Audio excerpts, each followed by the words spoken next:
of connectors. Chemicals and petrochemicals.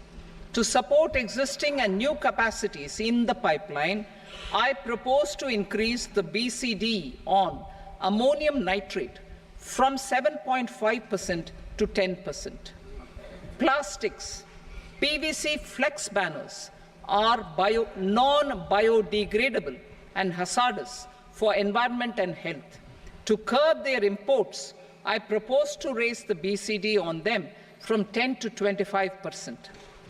Telecommunication equipment.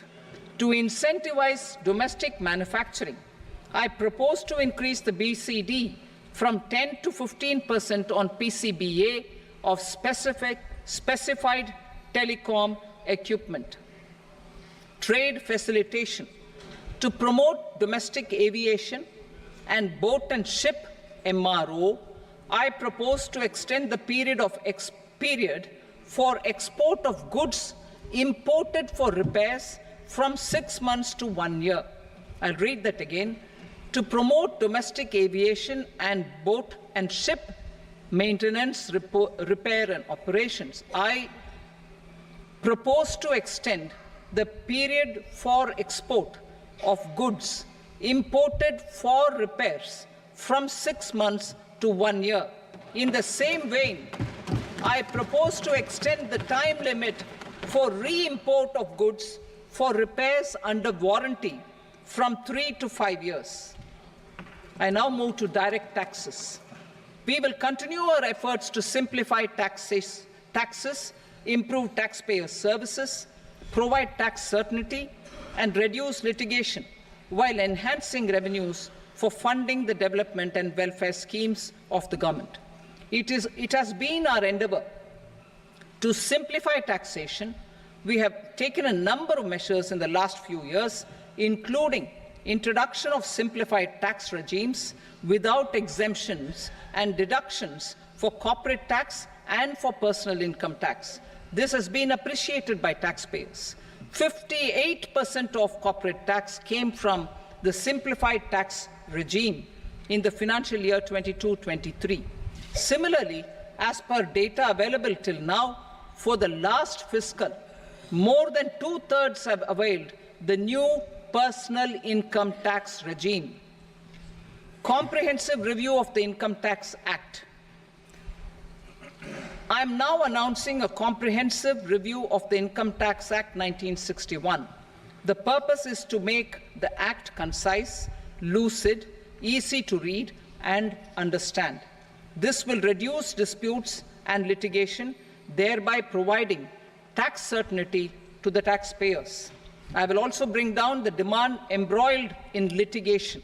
It is proposed to be completed in 6 months. A beginning is being made in the Finance Bill by simplifying the tax regime for charities, TDS rate structures, provisions of reassessment and such provisions, and capital gains taxation. Simplification for charities and TDS. Two tax exemption regimes. The two tax exemption regimes for charities are proposed to be merged into one. The 5% TDS rate on many payments is being merged into the 2% TDS rate, and the 20% TDS rate on repurchase of units by mutual funds or UTI is being withdrawn. TDS rate on e-commerce operators is proposed to be reduced from 1 to 0.1%. Moreover, credit of TCS is proposed to be given in the TDS to be deducted on salary.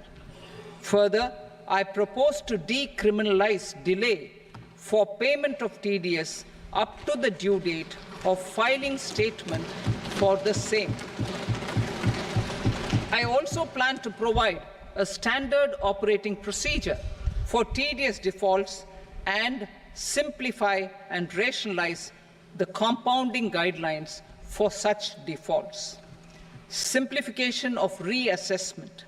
I propose to thoroughly simplify the provisions for reopening and reassessment. An assessment hereinafter can be reopened beyond 3 years from the end of the assessment year only if the escaped income is 50 lakh rupees or more, up to a maximum period of 5 years from the end of the assessment year. Even in such cases, a time limit of 6 years before the year of the search, as against the existing time limit of 10 years, is being proposed. This will reduce tax uncertainty and disputes. Simplification and rationalization of capital gains. Capital gains taxation is also proposed to be hugely simplified.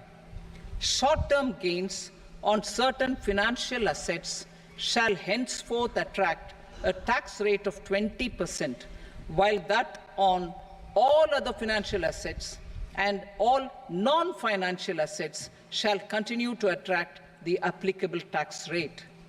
Long-term gains on all financial and non-financial assets, on the other hand, will attract a tax rate of 12.5%. For the benefit of the lower and the middle income classes, I propose to increase the limit of exemption of capital gains on certain financial assets to 1.25 lakh rupees per year. Listed financial assets held for more than a year will be classified as long-term, while unlisted financial assets and all non-financial assets will have to be held for at least 2 years to be classified as long-term. Unlisted bonds and debentures, debt mutual funds, and market-linked debentures, irrespective of holding period, however, will attract tax on capital gains at applicable rates. Taxpayer services. All the major taxpayer services under GST and most services under customs and income tax have been digitalized. All remaining services of customs and income tax, including rectification and order giving effect to appellate orders, shall be digitalized and made paperless over the next 2 years. Litigation and appeals. While our concerted efforts to reduce pendency of appeals at various appellate fora are beginning to show good results, it will continue to engage our highest attention. To dispose of the backlog of first appeals, I plan to deploy more officers to hear and decide such appeals, especially those with large tax effect. For resolution of certain income tax disputes pending in appeal, I am also proposing Vivad Se Vishwas Scheme 2024. Further, I propose to increase monetary limits for filing appeals related to direct taxes, excise, and service tax